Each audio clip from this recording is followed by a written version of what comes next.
Hello everyone, and welcome back to the Human Design Q&A series, where in each video I will be answering one of your human design related questions. Before we get in today's video, if you want a chance to get your specific human design question answered by me, all you have to do is follow me on Instagram and stay tuned for the monthly announcements where I give you the opportunity to submit your questions. And with that said, welcome back, beautiful souls. And if you're new here, hi, my name is Crystal Alfarero. I'm a human design teacher, coach, and founder of the Human Design Academy. And I help people like yourselves understand their unique energetic blueprint with the human design system. And today we have a question from my lovely student Kiera at Kiera Flipping on Instagram, just to shout you out, who asks me to comment on being a projector mom. You know, parenthood and being a parent takes a lot of energy, a significant amount of energy. And being a parent and on top of that, a projector brings another set of challenges because we don't always have that sustainable energy to keep up with the demands of parenthood. And while I am by no means a parenting expert or a human design and parenting expert, I'm going to share with you how I navigate, being a projector and having my own needs met with the demands of parenthood and being a mother. So just to kind of give you a backstory and a background, I am a mother. I have a 3-year-old, almost 4-year-old splenic projector daughter. And yeah, I know she's a projector, but she has a lot of energy. She also has a defined will center, so she is very good at she has that willpower to force and push and get her way. She has that channel 2644 defined, so she's always negotiating with me and trying to persuade me to get her way, and she's very, very good at it. So what I'm going to kind of share with you is how I really navigate that so that I don't burn out and I don't go crazy as a mother. On top of that, my daughter's love language, which I've noticed, is quality time. She wants to be with me 24/7. I mean, I'm awesome, aren't I? I'd like to think so. But yeah, she wants to be with me 24/7, which I love, but of course it is tiring and it can get exhausting. There are days where I just want to go book a hotel and kind of hide out there for a while, but of course I can't do that, and that wouldn't be fair for her either. So I'm going to share with you just 5 things that I do, or I guess 5 of the main takeaways that I have around being a mother and balancing that with my needs as a projector. So the first thing that I do to navigate being a parent as a projector is, of course, to pick my battles, especially when my daughter has a defined will center and I do not have that consistent energy to be, pushing through and trying to get my way all the time. There is a lot of surrender. If I try to spend all my energy trying to control things, trying to get my way, then that will just lead me to exhaustion, to burnout, and it does not look pretty. And so the key here is, of course, is to not let them get away with everything, but to really define, your boundaries and what's acceptable and not acceptable for you. So some of the questions that I would encourage you to explore is, what is unacceptable behavior and how do I want to enforce those boundaries? And then also on the flip side, considering what are things that I can be more flexible with. So for me, where I tend to draw the line is any kind of behavior that I see as being potentially dangerous to the people around her, especially as she grows older. So anything like hitting or just really bad tantrums, even things like anything that can be destructive, really. Well, destructive and disrespectful as well, because I don't want her to be treating everyone just kind of stepping all over anyone either. And to also teach her how to be considerate, not being a people pleaser, but being considerate of, the people in the environment around her as well. But where I am more flexible are things like, maybe bedtime, when she goes to sleep, she does not like to go to sleep. She has a defined head and ajna. She is always just mentally stimulated. So what I try to do, of course, is cut out the videos and the television before going to sleep. Obviously that doesn't always happen. So she'll kind of like push back and want to watch one more video or one more show. And so, you know, if I don't give her that, then it's just like a big tantrum. And sometimes I can't. Obviously I do my best, but there are times where I need to give myself that leeway and just kind of let her have her way. So like I'll kind of compromise, and instead, you know, she'll be asking me, okay, 5 more videos and then that's it. Or 3 more videos and then that's it. And I'll be, you know, on the other hand going, okay, no more.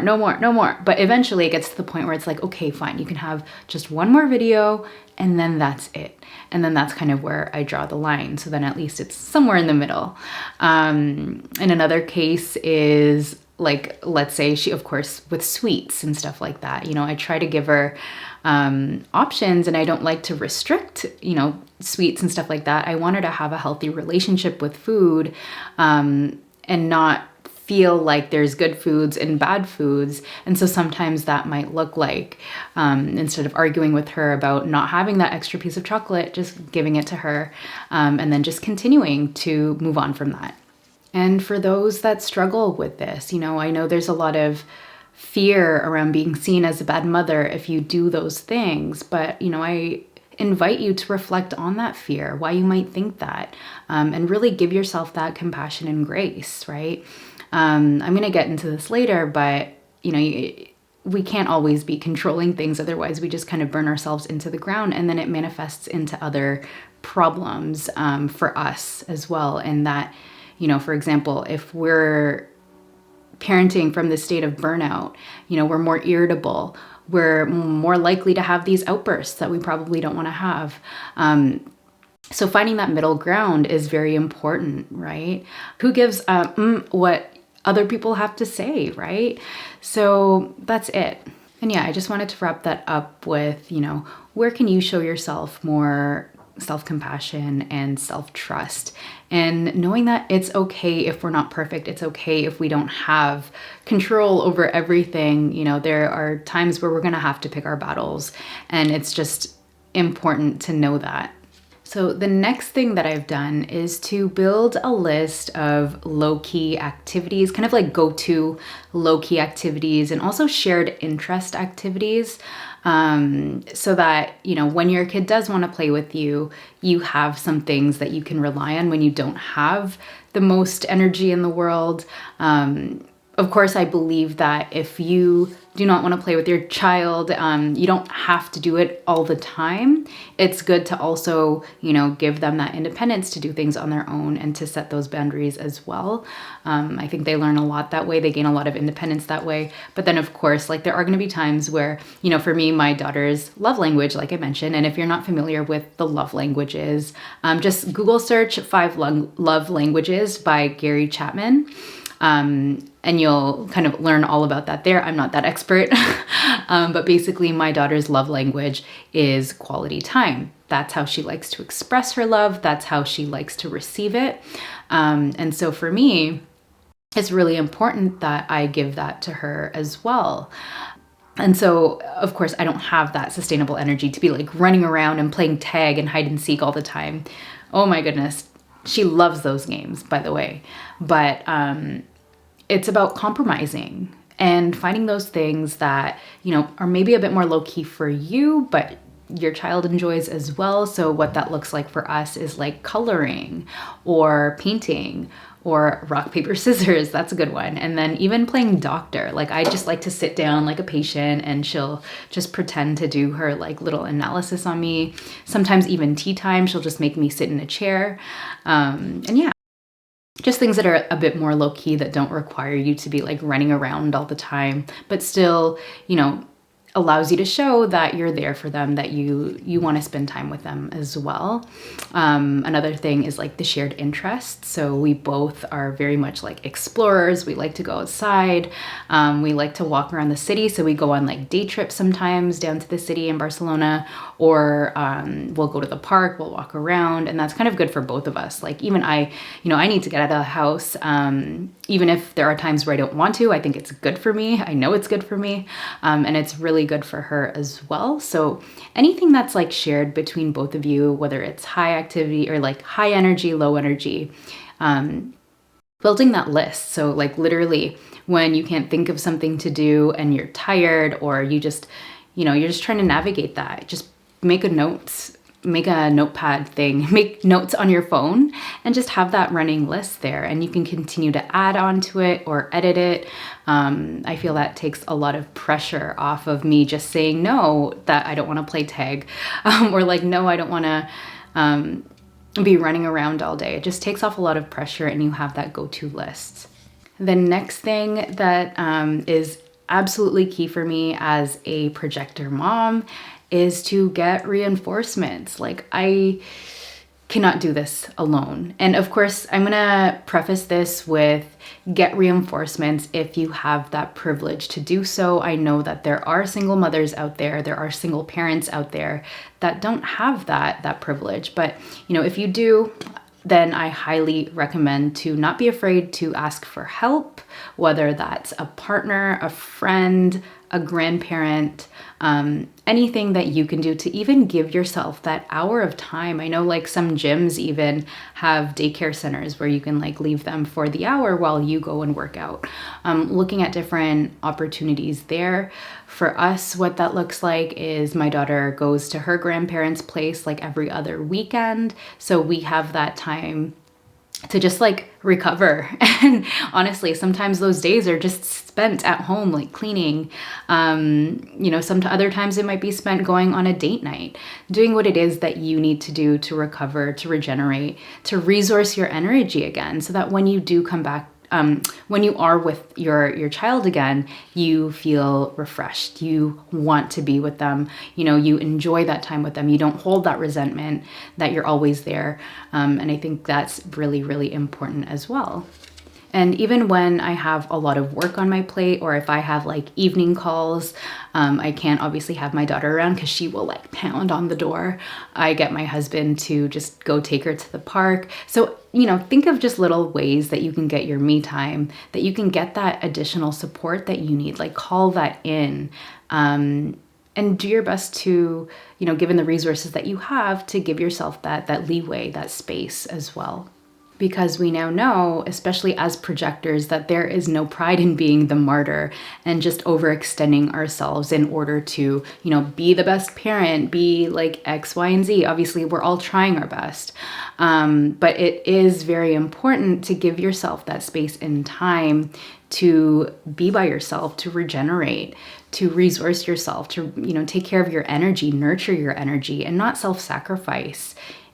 Because a lot of the time that self-sacrifice, it leads to a lot more harm than it does to good, right? We end up harboring resentment. We end up burning out. We end up living in this fight or flight state, which makes us more prone and susceptible to, emotional outbursts, irritability, anxiety, stress, and none of that is, conducive to us being a good parent and an emotionally available parent as well. And of course, I don't say that to judge. I know that it's tough being a parent, but my point of saying this is that I don't want you to feel guilty for taking that time to yourself. Because when you do take care of yourself, you pour from that overflow. We cannot pour from an empty cup. I know it's been said many, many times before, and it's true. When we do fill up our own cup, we are able to be better parents, be better partners, be better friends. We just make decisions, and our behavior and our actions are based from a different place. Like they come out of that place of feeling good, and therefore our actions are going to reflect that, and our behavior is going to reflect that as well. And the next thing that I do, and then the next thing that I've really had to work on as a parent, as a projector, and I've kind of had to deal with this in the work context too, but just deconditioning from this idea that what we do, our output is correlated to how good of a parent we are, or how good of a worker we are. Kind of detaching that idea that what we do determines our value, determines our worth. And sometimes, when we overdo things, when we overextend, this does a disservice to ourselves and to the people around us. With our children, sometimes this can result in enabling. With ourselves, this can lead us to more stress, to burnout, to like random health issues. So it becomes really, really important for us to take that step back. It's like, why are we overextending ourselves? Why do we feel guilty?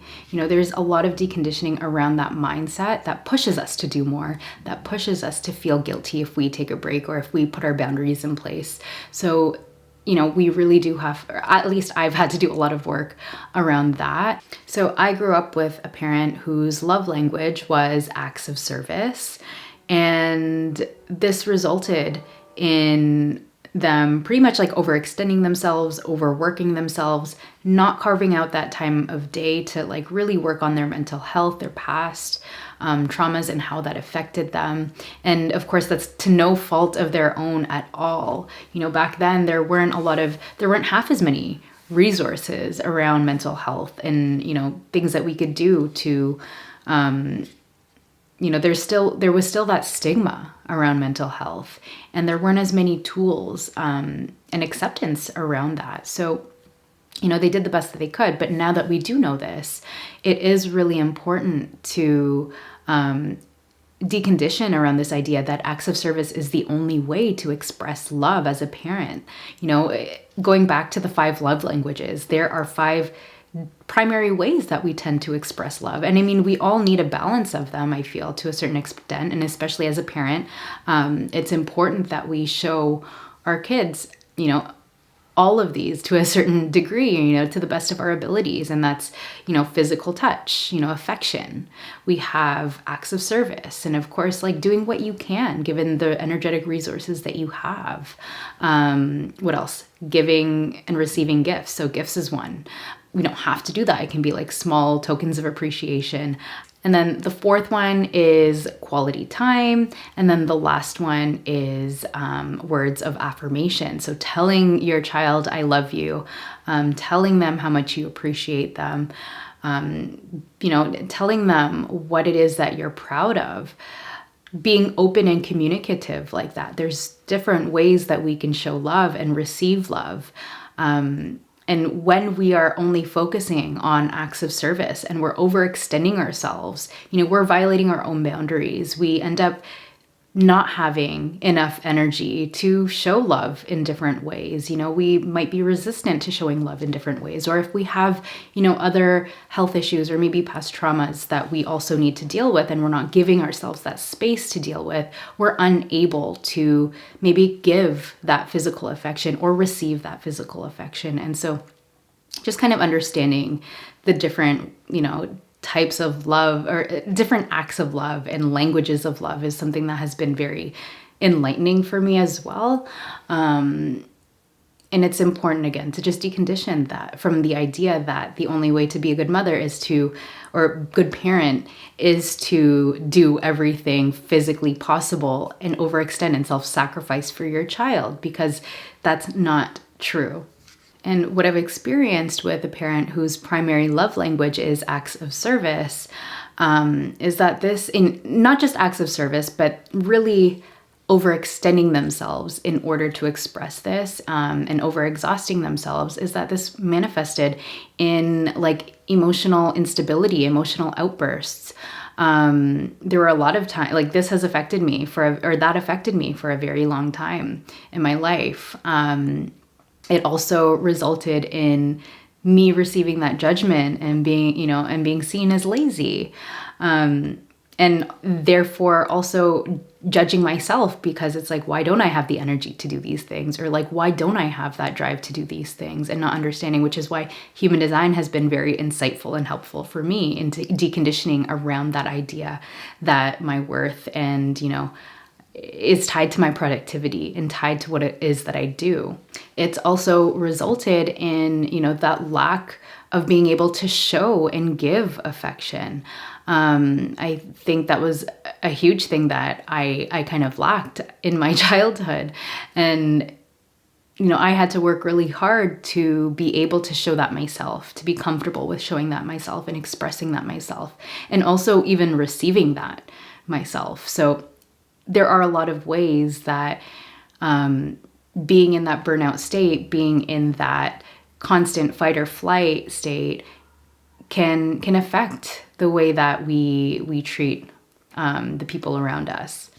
And to sum all of that up, my point is to say that as a projector, it's very important to recognize that you being a great parent, to you being a worthy parent, of course you are worthy, but it is not only tied to what it is that you do, the acts that you do, but there are so many more ways that you can show up and be there for your children. And last but not least, the most important thing is to have grace with yourself, to be compassionate with yourself. We are all doing the best that we can. Being a conscious parent, using human design in parenting isn't going to guarantee that things are going to be smooth sailing, but it does give you an advantage. It does give you that insight that you need to do your best. I am not by all means a perfect parent. I don't know what that means. I don't know what that looks like. If that exists, please share your insights in the comments. But human design is really a great and insightful tool to help you understand yourself, help you understand your needs so that you in turn can be the best parent that you can be. And of course, with my fellow projector parents out there, give yourself that space, give yourself that time. I think nourishing your energy is probably like the key thing. So like I said, do what you can to set those boundaries, to find creative ways to show your love, to express your love, to spend that time with your children that don't involve maybe like the things that we're taught, like overworking, doing everything.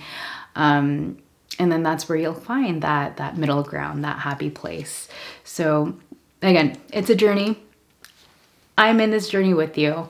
And by the way, if you are a projector and you're also a parent, I would love to hear your tips and anything that you can share with me to help me be a better parent as a projector, manage my energy, and balance those two things. So advice, I invite you to share your advice and really let's have this discussion in the comments because I think there's a lot of great insights that can come out of this.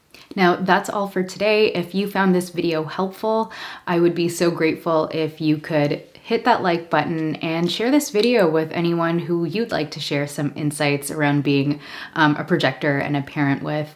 And yeah, also if you enjoy this Q&A and want to continue learning more about the human design system, I invite you to subscribe to my channel and follow me on Instagram at Crystal Alferrero. Now, with that said, have an amazing rest of your evening, night, day, wherever you are, and I'll see you in the next video. Bye.